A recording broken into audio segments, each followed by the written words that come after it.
Hi, this is my practice multimedia assignment.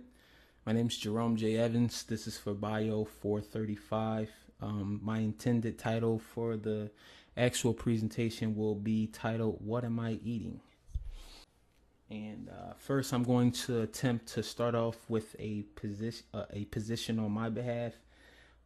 My position as of now, with the research that I've conducted, is that we should have GMO tags on GMO products in our grocery stores.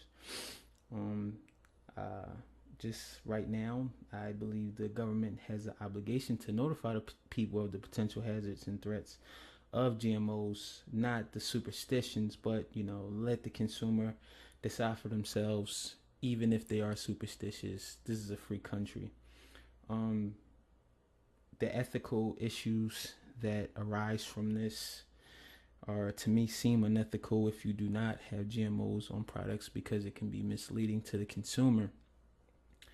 And I just believe free flow information makes the market roll faster. So it's kind of my position. I'll start the project off with that.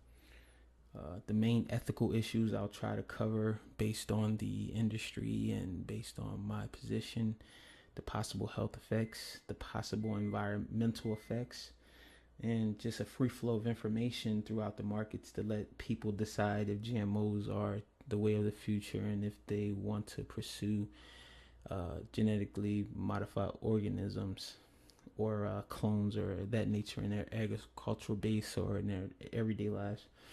And again, the ethical issue is ethical. Our government is obligated to notify and protect people from all threats, and other various main ethical issues that's obviously in the the controversy and debate of GMOs being labeled. And I intend to go into and perform the legal aspects of my position, the acts involving the FDA labeling and what the constraints are, and some constitutional law, and maybe some other interesting legal facts that I find during the course of my research of this project. And the economic issues, me being an economic major, just kind of briefly touching on the market, I can see the competitive advantages of GMO foods versus non-GMO foods, and to me the concern of fair in the market, because they do have a competitive advantage. Um, Obviously, the aggregate population, how the pricing may affect our agricultural society. Pretty much what I'm saying is, our as of now, GMOs are on the shelf, and by the consumer not having an active notification of that based on the consumer's knowledge, it can have a sticky effect on prices of GMOs versus non-GMO products, because GMOs have a lower production cost. They should have a lower price, because so it should make them more competitive. But the issues arising with inefficiencies in the market in the short run, because people not having that access to information of if it's a GMO product or not. So it can have an inverse effect on prices, or it can have a positive or negative effect on prices based on the information. I'm not saying that the information will be a negative to consumers or positive, but the market will certainly tell based on the price.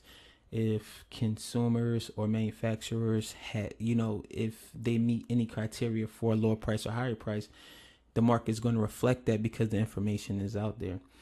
I think by not putting that tag on GMO products, the consumer who will pay a higher price for a naturally based product or a more traditional produced product may pay more or less for that product based on the benefits or the disadvantages of GMOs versus non-GMO foods. So I'll kind of touch on this with some market data and explain what I mean exactly on that, and try to touch what are the main economic issues towards scholars that are familiar with this scientific innovation and that are advocates for and against it. And I'll try to show what arguments are there.